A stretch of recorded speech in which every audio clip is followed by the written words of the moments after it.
150 years ago this month, the United States grew by one state. That's when Oregon became the 33rd state of the Union. And it was Lewis and Clark and their expedition of discovery which opened up the Oregon Territory for exploration. But it was the first Oregon roadway, the Oregon Trail, that brought many a pioneer here with statehood on their mind. What the pioneers came to call the Oregon Trail actually started out as a series of trails blazed by Native Americans. First traders, then missionaries, and then the flood of pioneer homesteaders made their way all along the trail. Crossing into Oregon near Baker City, the Oregon Trail ended in the Dalles, where immigrants made their way to the Willamette Valley, either via the Columbia River or the Barlow Trail over Mount Hood.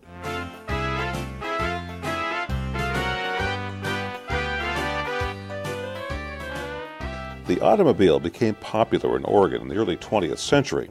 That popularity arrived before roads were suitable for the weight and wheels of the horseless carriage. During the summer months, car travel wasn't so bad, but during the rainy season, things really got bogged down. That led the Oregon legislature to, in 1913, create the Oregon Highway Department to get Oregon out of the mud. 1913 was the same year that work got underway in Oregon on the nation's first planned scenic highway, what we call today the historic Columbia River Highway. From the very beginning, the roadway was envisioned not just as a means of travel by the then popular Model T, but designed with an elegance that took full advantage of all the natural beauty along the way. The history of highways into Central Oregon is a bit murkier than that of the historic Columbia River Highway. There are faint remnants of the early trail to Bend from the Dalles that still exists. The Huntington Road, as it was known, lured many a traveler to Central Oregon. One of the places that they found recently was the Huntington Pengra off of Highway 97, just north of Bend, off of Deschutes Market Road.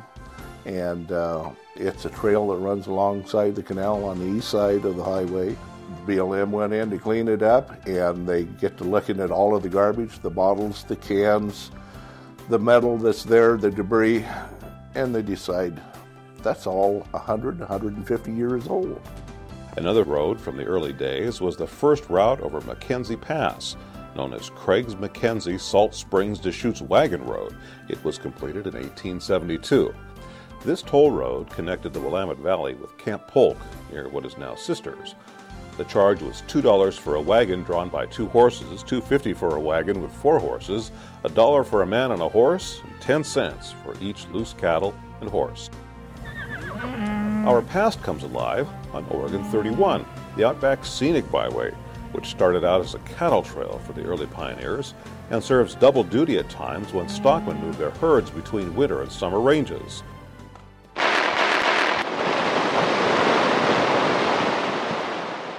One of the pinnacle events of highway building in Central Oregon history was the construction of the new Crooked River Bridge, which bears the name of World War II hero Rex Barber.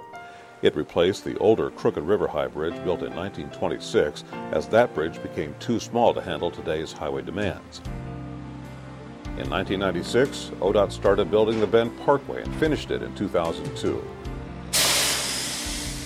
The latest new construction in Central Oregon is the Redmond Reroute, which took US 97 out of downtown Redmond and placed it along the outskirts of town. With the 35,000 or so vehicles that use our Central Oregon highway system daily, wouldn't interfere with modern life in downtown Redmond.